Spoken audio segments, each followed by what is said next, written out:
তো বন্ধুরা, নুন জল করে আবার সেই নুনটাকে কিভাবে ফিরে পাওয়া যায় সেটাই আজকে দেখা যাক।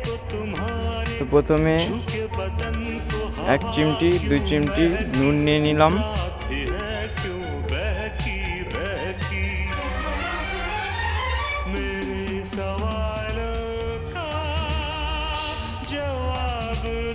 তারপর তার সাথে জল দিয়ে ভালো করে মিক্স করে নেওয়ার পর সেইটা রোদের মধ্যে দিয়ে দিলাম।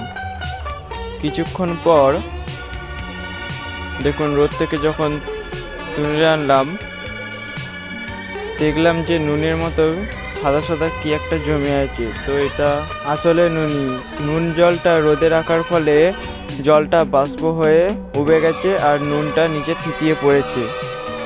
তাই শেষ পর্যন্ত দেখলাম বাটিতে নুনটা পড়ে রয়েছে।